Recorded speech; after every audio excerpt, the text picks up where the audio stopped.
Buenas and Hafa, the committee is back from recess. This public hearing was originally called to order on Tuesday, May 14th at 9 a.m. Today is Monday, May 20th. The time is now 3:01 p.m. Again, public notices were sent out or broadcasted on KUAM and provided via email to senators, stakeholders, and local media, and posted to the Government of Guam public notices website. May 7th for the 5-day notice and May 12th for the 48-hour notice, thus meeting the requirements of open government law. I want to thank my colleagues that have joined me here today, Senator Talo-Taitigui and Senator Joanne Brown. The purpose of today's hearing is to hear testimony on one item, Bill number 55-37 COR, sponsored by Senator Sabina Flores Perez and Senators Chris Barnett. It's an act to amend Section 21812C of Chapter 28, Title 11 Guam Code, annotated, relative to improving the collection of the automatic appropriation of use taxes by the Guam Environmental Protection Agency's Guam Environmental Trust Fund. Some housekeeping. Today's rules of conduct. Those called to testify will be in order beginning with government agencies, followed by those who confirm in advance with my office, and then followed by the sign-in sheet. Please provide copies of your testimony to my staff for dissemination purposes. When speaking, please state your name and your position if relevant. Senators will be given an opportunity at the end of each panel to ask questions. Questions shall be confined to the substance or nature of the agenda. Personal inference as to character or motive of any senator or individual testifying is not permitted. So now to continue with our agenda. To hear testimony on Bill 55-37, sponsored by myself, Sabina Flores Perez, and Senator Chris Barnett, is an act to amend Section 28112C of Chapter 28, Title 11 Guam Code, annotated, relative to improving the collection of automatic appropriation of use taxes by the Guam Environmental Protection Agency's Guam Environmental Trust Fund as the prime sponsor of the bill. Bill 5537 was introduced by myself and co-sponsored by Senator Chris Barnett on February 24th, 2024, and was subsequently referred to the Committee on General Operations and Appropriations. And pursuant to our standing rules, it states, Rule 6, Part B, it states all bills introduced by a member shall be given a public hearing no more than 120 calendar days after the date of the bill's introduction. If the committee to which the bill has been referred does not hold a public hearing within 120 days, the committee chairperson shall give a reason in writing for not holding a public hearing, and the prime sponsor of the bill may hold the public hearing following written notification. And so on November 20th, a written notification from the committee on the chairperson of the Government Operations and Appropriations stated that due to the 120-day expiration happened during the 24 budget season, the committee is unable to identify a public hearing date for Bill 5537. So just to provide some opening remarks, Bill 5537 proposes to streamline the process of appropriating 20% use tax to Guam EPA as outlined in 11 GCA Section 28112C by enabling continuing appropriations to the Environmental Trust Fund for the purposes of increasing capacity to ensure compliance and enforcement of environmental laws that protect the health of our environment and people. Currently, Guam EPA is mandated to oversee and implement the following programs: air pollution control, solid waste, hazardous waste, pesticide control, Guam water quality monitoring, non-point source pollution, water pollution control, water resource management, safe drinking water, DSMOA or green parcels that span 15 chapters in Guam's code. Qualified and sufficient personnel are needed in the implementation of these critical laws that protect our environment and community. Bill 55-37 aims to diversify funding of Guam EPA, which has been primarily federally funded, and which can provide a sense of security in recruitment and retention. Additionally, it will provide a greater sense of security in planning for compliance to compensate any delays in the release of federal funding. Bill 55-37 is a proactive measure. With increased automation of customs, there is a potential for increased collections that can prevent harmful and banned chemicals from entering our island and posing health and environmental hazards. I want to thank my co-sponsor, Senator Barnett, and look forward to recommendations and feedback. Situas Masi. So at this time we have, if I can add the fiscal note. It states that The Bureau is aware of the following use tax revenue accounts: business importation use tax, individual importation use tax, and local purchases. Currently, these tax revenues are collected and deposited into the general fund to support operations of the government of Guam. In FY 2022, the total use tax collected was approximately $5.1 million. Should the above noted provisions be incorporated, 20% of the estimated $1 million would then be deposited continually into the Guam Environmental Trust Fund.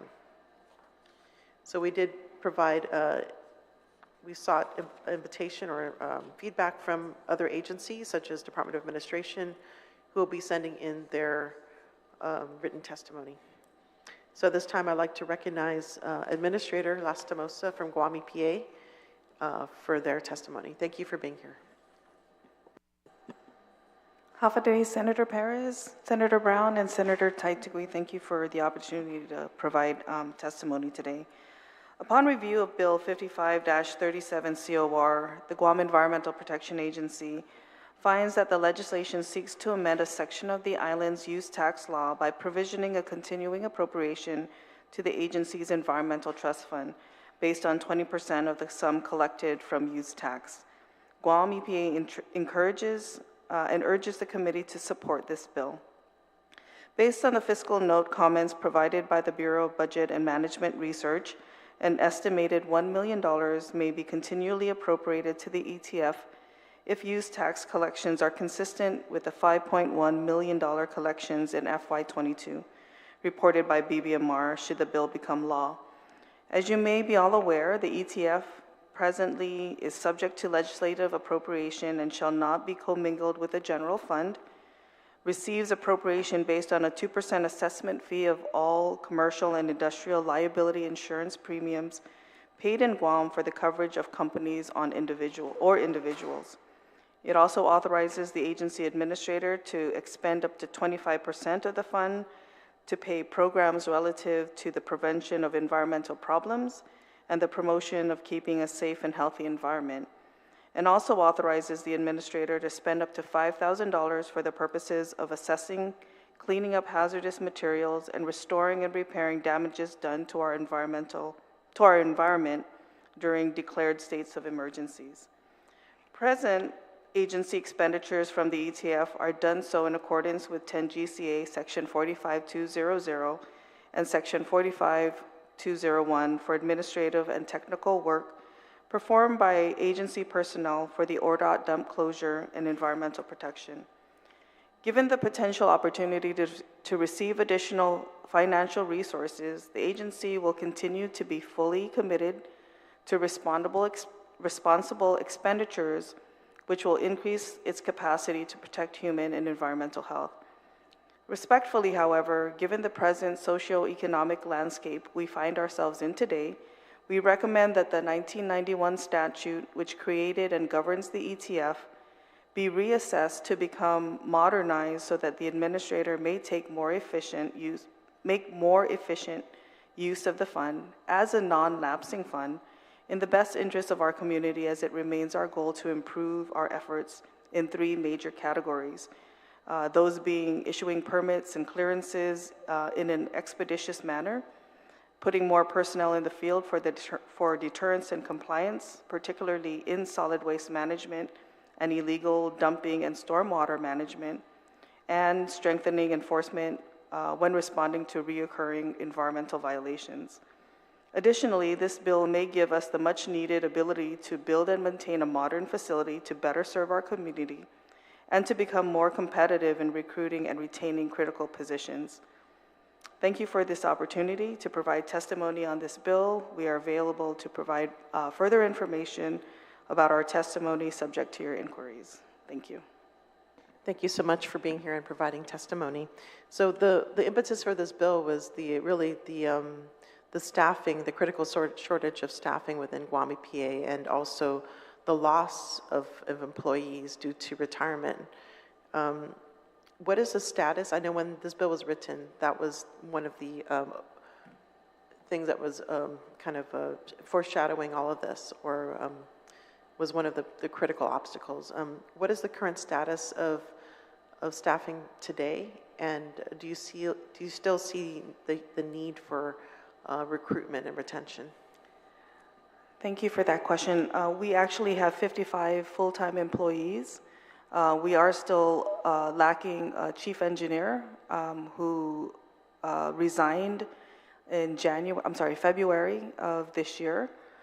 We also lost our lab administrator who oversees environmental monitoring and our analytical services division, which is our biologists and our chemists, in August of last year.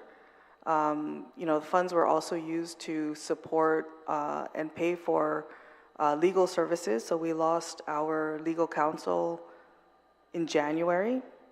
So we're without, those three critical positions. We're in the process of building a new building, setting up a new laboratory to test for PFAS and dieldrin.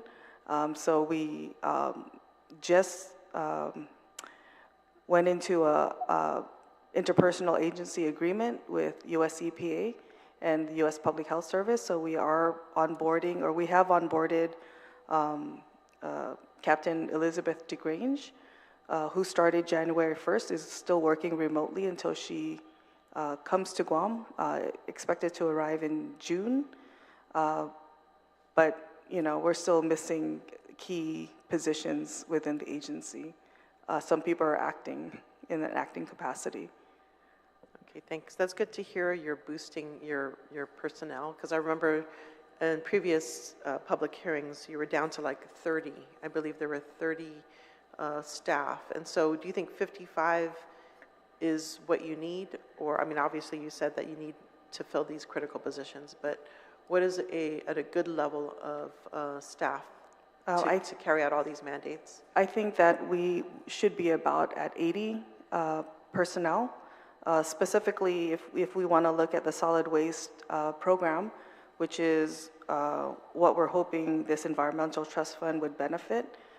So Public Law 24-304 authorized 10 environmental health specialists and a professional engineer specific to the Air and Land Division.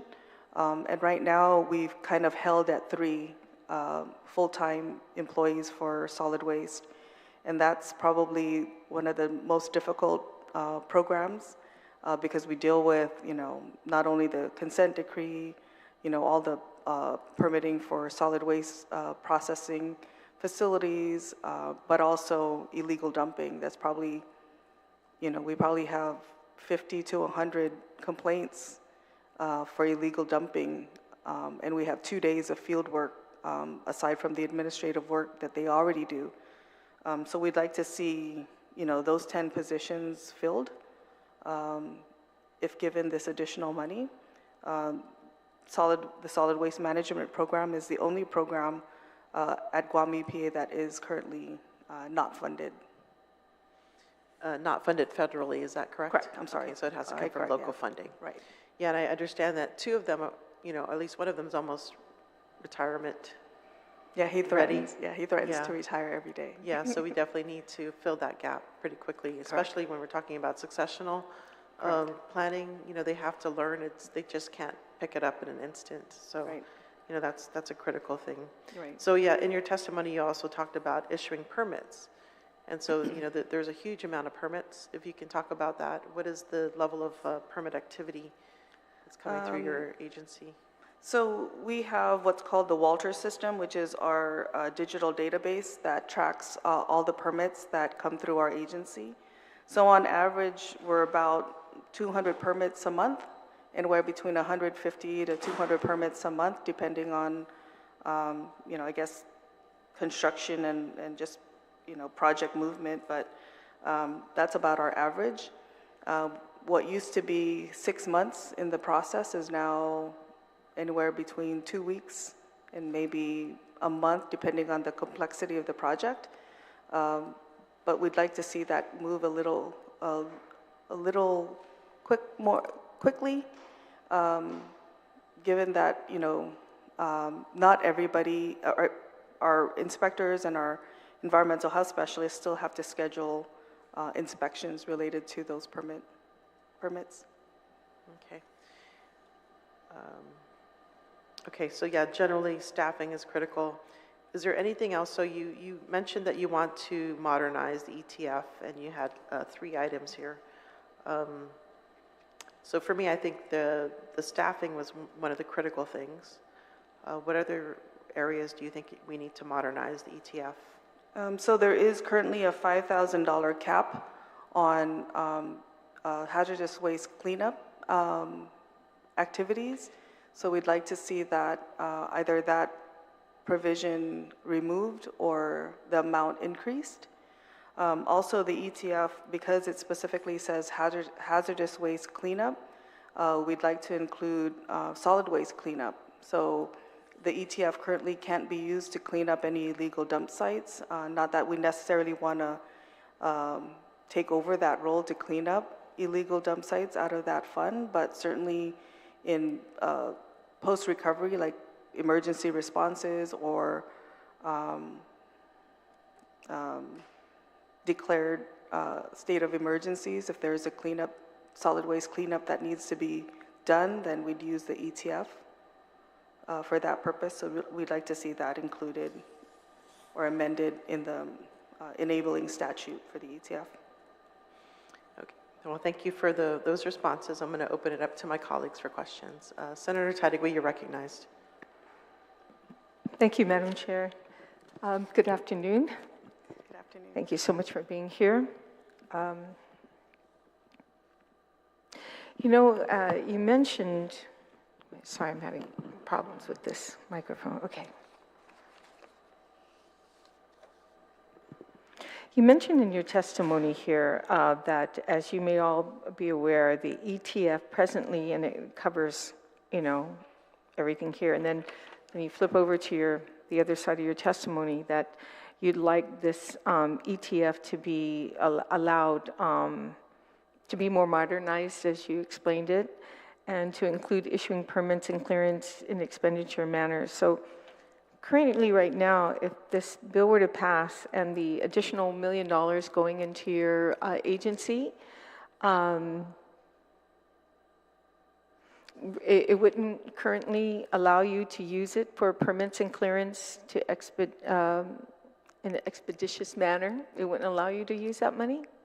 Or putting more personnel in the field for deterrence and compliance? So right now, the ETF,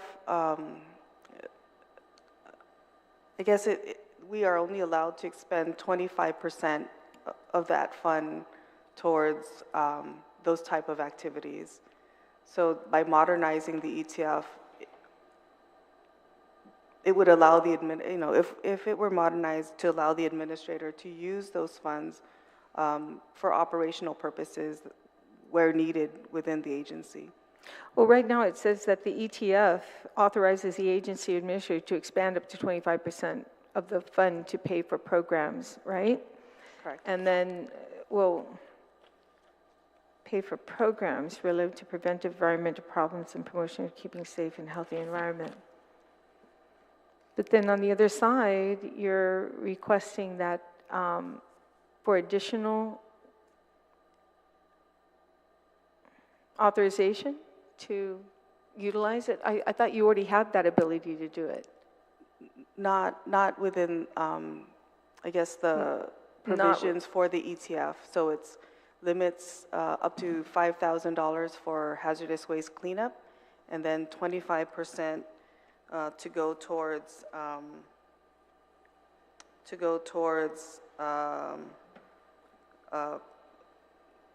paying program activities.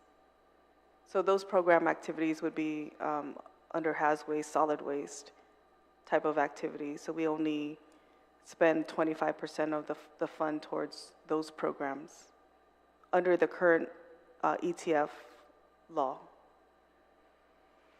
So you're asking for an amendment in this legislation to incorporate or just allow, an open blank check for this ETF so that you can incorporate other things? Well, not necessarily an open blank check. It'd be nice, but just, though, wouldn't right, it? Yeah, yeah. Because, you're not always dealing on a daily basis with one subject matter. It can go from one extreme to another. Right. And having that ability within your discretion, allows that. So it Yes. almost, I don't even know why you have this percentage, I guess. It's another legislation, Right. but And even if it were a hazardous waste cleanup, Yeah. $5,000 would not. Wouldn't cut it. wouldn't- Yeah, exactly. It would really be a drop in the bucket. so I think that's something that we need to do legislatively, not just, provide this funding coming from the use tax, but to allow the flexibility that you really truly need. Because, I have to bring this up because I've been getting calls left and right by people going to the one stop at DPW and finding out that EPA is not always there while all the other agencies, regulatory agencies such as fire and DPW and public health are there. But when it comes to EPA, they're not there.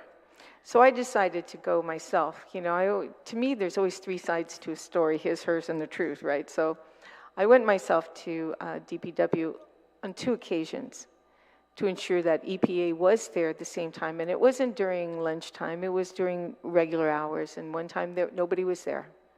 Right. The second time I went there, somebody was there. And they said, just fill this out, your name out, and we will contact you. It was very discouraging, I mean, here we are, we're trying to, encouraging businesses to open up. I mean, that's our tax base. That's where you're going to get your money, right? And yet it's so difficult for them to get permits from EPA. All the other areas, they didn't have a problem with. And then I asked some of the other regulatory agencies, which one is a holdup? And they said EPA is the holdup. So I spoke to a contractor, and he said he's been waiting 6 months. 6 months just for the solid waste and water at EPA is what's holding it up. So it's the solid waste and water at EPA to get approved that's been holding it up. And this was only 2 months ago when I did this investigation. And now you're telling me that you receive about 200 a month in permits. You might receive 200, but how much is actually given in a month? So that's processed. So that we process about 150 to 200 permits In a per month? day. I'm sorry, per month, not per day. So Okay. just to answer your, I guess your concern. Yeah, So, it's a lot of people's concern Right. that are So trying to get permits. in the last 3 weeks, I will say that our kiosk at the one-stop center has been closed because we had 3 personnel staffed in the permitting section. We've lost 1 to a resignation, and 1 is on military leave. So we have 1 person that deals with all the routing and processing of the permits in-house.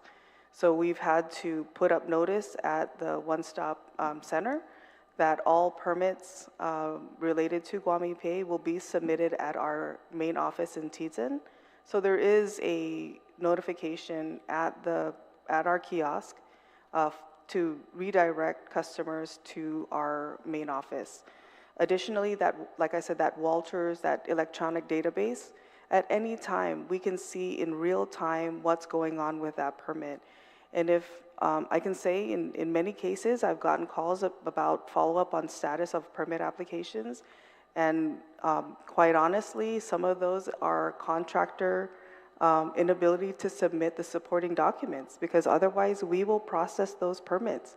What used to be a permit process where the permit application went from program to program because it was a hard copy is now simultaneously available to all programs within the agency that has purview or oversight over that project. So really our process time, if the permit application is complete, has been about 2 weeks to a month, depending on, again, because we're lacking a chief engineer. So we have a senior staff engineer that used to be a part of the process, is now part of the process, and is also the approving authority over, that section for engineering. So he's kind of dual-hatted. He's review and he's approval. So, you know, they've had to kind of double down on responsibilities and reviews of those permits. So it's taking a little longer because we're lacking that extra person. But certainly we're not taking 6 months without reason. And most likely it's because the contractor has not submitted supporting documents. Okay, so I'm going to get a hold of you personally with these Absolutely. individuals who have come to my office, and that's why I went myself to DPW, just to see what walk in their shoes. Right. You know, it's important we hear something, but we have to walk in their shoes to find out what's going on. And now it's gotten worse, it sounds like, because nobody's even down at DPW anymore at the one stop. And you said that you're putting other people in other positions as acting and et cetera. But this is such a big issue that's always been an issue. I think the lieutenant governor, when this administration first got in, they tried to address the issue at the one stop. And, you know, the delay and the time length it takes for anybody to get any kind of permit, you know, through. And it constantly comes up with the same excuse, oh, there's not enough people. And then we're hearing from EPA, many people are resigning at EPA. And it makes me wonder why, you know, why are they resigning? I have an answer for that too. Well, some are retiring. I mean, we are in a generation of this group that are, you know, aging. We're aging out. The baby boomers are, you know, like bypassed. But, you know, I'm going to call you personally and find out Absolutely. why it's been delayed. And, you know, like I said, there's always parts to a story. But I think, you know, with the amount of money that some of the employees get at EPA, I mean, you can think outside the box and find a solution to try and help these people trying to get their permits, you know, and it just makes it so frustrating that people give up, and no wonder they're leaving our island. You know, they can't get something as simple as getting a permit through to build a home or even a business. And it all boils down to one agency when I go to, that everyone's talking about, and it's EPA. So this extra $1 million coming your way, then we're going to have to adjust the law and allow you to use that for people to sit at DPW at the one stop to actually assist these people when they're trying to get their permits. So I'm not even going to the real estate side of it, you know, them calling me up. I'm just talking about people calling me up personally that are, you know, trying to build a home, trying to get their business through. Right. Those are the ones that are suffering, and they can't even do it. It's bad enough it costs so much to do it, and then the delay is costing them even more. Right. So just to also clarify on some delays at the permit center. So we don't accept incomplete applications because it just delays the review. So, you know, we have a checklist, you know, for customers to submit all the supporting documents in one package. Mm-hmm. Because when we accept an incomplete application, it goes through the review, and then we have to identify deficiencies within that review. None of these people that I'm talking about did not fill the application out clearly and provide all the information. None of them. Okay, if you provide me the permit application numbers, we can certainly look into. Yeah, I will. That's why I'm going to get a hold of you, because they provided all that information. And then when you get other regulatory agencies complaining about one particular agency that's not there or that's delaying these projects, then I have to ask you, you know, and that something is not working at EPA when it comes to this stuff. So I ask that you please look into it. I will call you personally. Okay. Absolutely. I tried to reach out to the oversight chair, you know, to have a meeting. Sure. And we were supposed to have one, but, you know, there's been a lot going on. Appreciate you being here. Of course, this is something I will support because I think it's needed, definitely needed. And maybe look at the oversight chair to expand that flexibility too as well, to allow them. Thank you. Thank you. Thank you. Thank you, Senator Teitigui. Senator Brown, you're recognized. Thank you very much, Madam Chair. This additional $1 million, I mean, will this give you flexibility to hire additional staff? Would you be able to directly hire staff with this? That's our intention. Like I said, specifically in the solid waste management program, a previous law authorizes 10. We have 3. Certainly, I think that we're at the point where we've gained interest in applications to the agency. But like Senator Taitigui said, why are they leaving? And it's because they become marketable, in the skill job sets are very market. marketable, yeah. So, we don't hold anybody hostage, in terms of, in terms of personal development, but certainly that is a factor, in our recruiting and retention. Well, and you certainly have the ability to upgrade your positions and your compensation. You might want to spend a little more time focusing on those critical areas to do that, because you can. Yes. But I do understand, I mean, Guam EPA gets beat up a lot, but, colleagues, let's be real about this. I mean, this is probably the most cash infusion the agency's directly receiving from our local coffers through this process, because 55 is nothing. 55 is what I had 34 years ago. And if you look at the size of Guam and the growth, it's an agency that has not grown. I mean, we had 2 people in the environmental division that was doing individual houses and Menengan Hills and the golf courses and the Hyatt, and the list goes on at the same time, because we haven't had such large-scale development since then. But, we don't make the investment as a local government, as a community. We talk a lot about environmental protection, but very little of our dollars. We're going to be in session a week from now. We're going to look at giving another $15 million. Of course, I think we all appreciate it for the purpose of the power, offsetting our power bills. But my goodness, a couple million out of there to EPA would make a substantial difference in their performance. And the fact that, even in your lab, to not have the head of your lab, to not have your engineer there. How about your hydrogeologist? I haven't heard about a hydrogeologist. I know Mr. Wirch was there a number of years ago, but I haven't heard since then anyone has ever filled that position. Right, so in previous administration, they did do away with the planning division. That's certainly something that we would like to bring back, and we've discussed. I find that very strange. Why would they do away with the division? It just became, they didn't want to deal with it, they didn't have the staff, they didn't want to respond to it, so they got rid of it, what? Maybe a combination of all of those. They, certainly staff had thinned out, and there were a couple of resignations within that division. And then, of course, with the passing of, Mr. Wirch, they just never filled that position, and they eliminated the planning division. But in-house, we have discussed bringing reactivating the planning division. Well, and the need is there, because if you don't have a water expert in your agency to review the data you're getting, how do you know that you're getting the best readings or determining how to proceed? I mean, beyond issuing simple violations, but even in being able to foresee what's coming. Right. If you don't have that expertise on staff. So I know that the previous administrator did have monthly meetings with WERI and GWA to discuss, issues that arose with our water. I understand, but even your administrator and in your capacity, you're more administrative. You don't have the expertise. You don't have the academic background to look and do these analysis and foresee. That's correct. I mean, we just don't want to look at the information. We want to know, what is this data telling us, and what can we plan ahead, or are there concerns that we need to address? I mean, as far as I know, Anderson hasn't changed. Are they I assume they're still on the national priorities listing. That hasn't changed in 30 plus years. Right. You have contaminated sites up there that, while they've been capped, I mean, they've not been removed, or, I mean, they've been remediated, but they require ongoing monitoring, and, how many years into the future is that going to be? We do have technical assistance, part of our consolidated grant monies.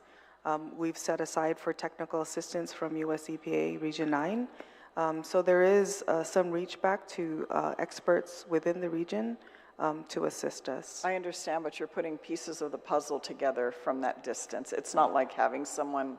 That's correct. We had that capability during our time, and that, like I said, we're talking 34, almost going on 35 years ago. Yeah. To have that ability to be able to review and analyze and advise the agency on how to proceed, particularly because you're an enforcement agency. And the other factors, too, is because of your mandates in reviewing for construction, for example. I mean, there are other factors that need to be considered. There's a few more extra steps that need to be taken. Sometimes field inspections have to occur, and as you mentioned, I mean, it's the requirements of fulfilling what those needs are that some people try to skip. Let's not kid That's ourselves. true. I've Right. had enough experience with applicants that have tried to go around the process as much as possible. Contractors, obviously, they want to reduce their costs and do as much as they can, but not meet the requirements.